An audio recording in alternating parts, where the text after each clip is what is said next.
সফল গণ অভ্যুত্থানের রূপ দিয়েছিল, যার ফলে বাংলাদেশের মানুষের উপরে দৈত্য দানবের উপরে চেপে বসা দীর্ঘ 16 বছরের ফ্যাসিবাদ বিতাড়িত হয়েছে। ফ্যাসিবাদের রানী হাসিনা এবং তার দোসররা দেশ থেকে পালিয়ে গিয়েছে। মানুষ যে আকাঙ্ক্ষা নিয়ে এই ছাত্র আন্দোলনকে সমর্থন করে সম্পৃক্ত হয়ে একটা গণ অভ্যুত্থানের রূপ দিয়েছে, দুঃখজনক হলেও সত্য, আজকে এই জুলাইয়ের বর্ষপূর্তিতে দাঁড়িয়ে আমাদেরকে বলতে হচ্ছে মানুষের সেই আকাঙ্ক্ষা পূরণ হয় নাই। মানুষ প্রচন্ড রকমের ক্ষুব্ধ এবং হতাশ হচ্ছে। শুধু সাধারণ মানুষরা, এই গণ আন্দোলনের এবং গণ অভ্যুত্থানের অগ্র সৈনিক হিসেবে আমরাও মনে করি যে যেই হাসিনা এবং যেই ফ্যাসিবাদের বিরুদ্ধে লড়াই করে আমরা শারীরিকভাবে লাঞ্ছিত হয়েছি, মানসিকভাবে লাঞ্ছিত হয়েছে, আমাদের পরিবার লাঞ্ছিত হয়েছে, আমাদের পরিবার ভুক্তভোগী হয়েছে, আমাদের হাত ভেঙেছে, পা ভেঙেছে, মেরুদণ্ড ভেঙেছে, আমরা জীবন বিপন্ন করে লড়াই করেছি যেই একটা পরিবর্তনের স্বপ্ন নিয়ে, সেই পরিবর্তনটা আমরা গত 1 বছরে খুব বেশি দেখি নাই। বরঞ্চ আন্দোলনের নেতৃত্বে থেকেও কিংবা সরকারের থেকেও অনেকেই জন আকাঙ্ক্ষার বিপরীত কর্মকাণ্ডে লিপ্ত হয়েছেন। যে সমস্ত কর্মকাণ্ড প্রকারান্তি মানুষের সাথে প্রতারণার সামিল। আজকে মানুষ বলছে যেই পরিবর্তন আমরা চেয়েছিলাম, যেই দৈত্য দানব থেকে আমরা মুক্তি পেয়েছিলাম, যেই রাজনৈতিক অপসংস্কৃতির আমরা পরিবর্তন চেয়েছিলাম, আজকে আমরা সেটি দেখতে পাচ্ছি না। সেই পুরানো পেশি শক্তি, আধিপত্য বিস্তার, দলবাজি, দখলবাজি রাজনীতি আজকে শুধুমাত্র রাজনৈতিকভাবে আধিপত্য বিস্তার, দখলবাজি নয়, বিভিন্ন সংগঠন, পেশাজীবী সংগঠন, শিক্ষক সংগঠন, প্রেস ক্লাব, বিভিন্ন সমিতি, সচিবালয় সব দখল হয়ে গেছে, হাত বদল হয়েছে, আর কোনো পরিবর্তন হয় নাই। যার ফলে আজকে আইনের শাসনের অবনতি হচ্ছে, আইন শৃঙ্খলা পরিস্থিতির অবনতি হচ্ছে, মানুষের মধ্যে শঙ্কা তৈরি হচ্ছে। মানুষ ক্ষুব্ধ হয়ে বলছে যে এই পরিস্থিতি হবে জানলে তো আমি রাস্তায় নামতাম না। এবং আমাদেরও কষ্ট নিয়ে মাঝে মাঝে মনে হয়, বলি যে এই রকমের পরিবর্তন হবে, তাহলে তো জীবনের ঝুঁকি নিয়ে বন্দুকের নলের মুখে দাঁড়িয়ে আমরাও লড়াই করতাম না, মনে হচ্ছে মাঝে মাঝে। কিন্তু তারপরে আবার নিজের সেই ভাবনাকে ঘুরিয়ে ফেলি যে যোদ্ধা তো কখনো হারতে জানে না, তারা তো কখনো হারে না, বিপ্লবের কখনো মৃত্যু হয় না। কাজে আমরা যেই বিপ্লব শুরু করেছি, সেই বিপ্লবকে সমাপ্ত না করে আমাদের হতাশ হলে চলবে না। তাই আমরা বলেছি যে আমরা হতাশাবাদী লোক নই, আমরা আশাবাদী। মানুষের যে আকাঙ্ক্ষা ছিল পরিবর্তনের, সেই পরিবর্তন আমরা করতে চাই। যেই কারণেই আমাদের যখন হতাশা তৈরি হবে, আমাদের যখন ক্ষোভ তৈরি হবে, তখনই এই জুলাইকে আমাদেরকে সামনে নিয়ে আসতে হবে। যেই কারণে আমরা জাতীয় ঐক্যমত্য কমিশনের মিটিং আপনারা শুনেছেন, আমরা বারবার বলেছি অনতিবিলম্বে এই জুলাই মাসেই এই জুলাই সনদ কিংবা জাতীয় সনদ, যেই নামে অভিহিত করা হোক না কেন, এই জাতীয় সনদের ঘোষণা করতে হবে। যেই সনদে নতুন বাংলাদেশের একটা রূপরেখা থাকবে, যেই সনদই হবে এই জাতির মুক্তির সনদ, যেই সনদের ফলে এই দেশের প্রত্যেকটি নাগরিক তার নাগরিক মর্যাদা এবং তার অধিকার নিয়ে এই দেশে বাস করবে। কোনো মানুষকে তার অধিকারের প্রশ্নে নির্যাতন নিপীড়নের শিকার হতে হবে না। তার বাক ব্যক্তি স্বাধীনতার প্রশ্নে তাকে রাষ্ট্রের দ্বারা নিপীড়নের শিকার হতে হবে না।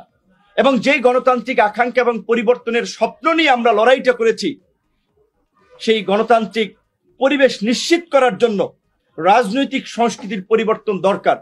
যারা অপরাজনীতি করছে, দলবাজি, দখলবাজি, চাঁদাবাজি, টেন্ডারবাজি, পেশি শক্তি এবং আধিপত্য বিস্তারের রাজনীতি, এখন পর্যন্ত নির্বাচন হয় নাই, কোন দল ক্ষমতা আসে নাই, কিন্তু সারা দেশের তৃণমূলে যান, জেলা উপজেলা বিভিন্ন জায়গায় দেখবেন কোন কোন জায়গায় বিভিন্ন দলের আধিপত্য, যে মনে হচ্ছে যে এই এলাকার তারাই হর্তাকর্তা, এই এলাকার তারাই রাজা, বাকিরা প্রজা। এই রকমের আলাপ আলোচনা হচ্ছে, পরিস্থিতি তো আমরা দেখতে পাচ্ছি। এবং সবচেয়ে নির্মম ঘটনা হচ্ছে, যেই ফ্যাসিবাদের বিরুদ্ধে আমরা লড়াই করেছি, সেই ফ্যাসিবাদকে এখন বিভিন্ন দল গোষ্ঠী পৃষ্ঠপোষকতা করছে, রাজনৈতিক স্বার্থে পুনর্বাসন করছে। সেই কারণেই আমাদের এই 11 দিন ব্যাপী কর্মসূচি, আপনারা দেখেছেন যে কর্মসূচির লিগাসি এবং কর্মসূচির লক্ষ্য উদ্দেশ্য মোটিভ। আমাদের প্রথম কর্মসূচি, প্রথম দিন, জুলাইয়ের প্রথম দিন, কোটা সংস্কার থেকে রাষ্ট্র সংস্কার আলোচনা সভা। যেই কোটা সংস্কার থেকে আমরা রাষ্ট্র সংস্কারে আন্দোলন থেকে শুরু করে রাজনীতি এবং সর্বশেষ গণ অভ্যুত্থানের মাধ্যমে ফ্যাসিবাদকে বিতাড়িত করেছি, আমাদের সেই কাঙ্ক্ষিত স্বপ্নের সোনার বাংলা, নতুন বাংলাদেশ আমরা গড়বই, যতই প্রতিবন্ধকতা আমাদের সামনে আসুক। আমরা 16ই জুলাই যেদিন আবু সাইদ আমাদের অনেকেই শহীদ হয়েছেন, তাদের প্রত্যেকের প্রতি আমাদের সম্মান, শ্রদ্ধা।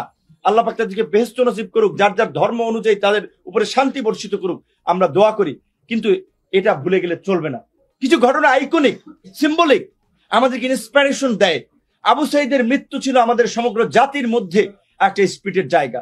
সেই যে জুলাই শহীদ দিবস ঘোষণা করা হয়েছে 16ই জুলাই, সেদিন আমরা জেলায় জেলায় কর্মসূচি দিয়েছি আমাদের নেতা কর্মী সহ সারা দেশের মানুষকে রিভাইভ করার জন্য, তাদেরকে পুনর্জীবিত করার জন্য, এই চেতনার পুনর্জাগরণ ঘটানোর জন্য। আমরা 25শে জুলাই উপজেলা পর্যায়ে আমরা দোয়া এবং আলোচনা সভা কর্মসূচি দিয়েছি, যেন আমরা সর্বস্তরের মানুষের মাঝে এই জুলাইয়ের স্পিরিটকে, জুলাইয়ের আত্মত্যাগ এবং এই যে নিঃস্বার্থ মানুষ, যারা কোনো রাজনৈতিক দলের কর্মী ছিল না, যারা পথ শিশু ছিল, যারা গার্মেন্টস কর্মী ছিল, বাসের হেল্পার ছিল, যারা ফুটপাতের হকার ছিল, এই সমস্ত সাধারণ মানুষ যে জীবন দিয়েছে, কাউকে এমপি বানানোর জন্য, নেতা বানানোর জন্য, এলাকায় কার আধিপত্য বিস্তারের জন্য তারা জীবন দেন নাই, সেইটা আমরা মানুষকে স্মরণ করিয়ে দিতে চাই।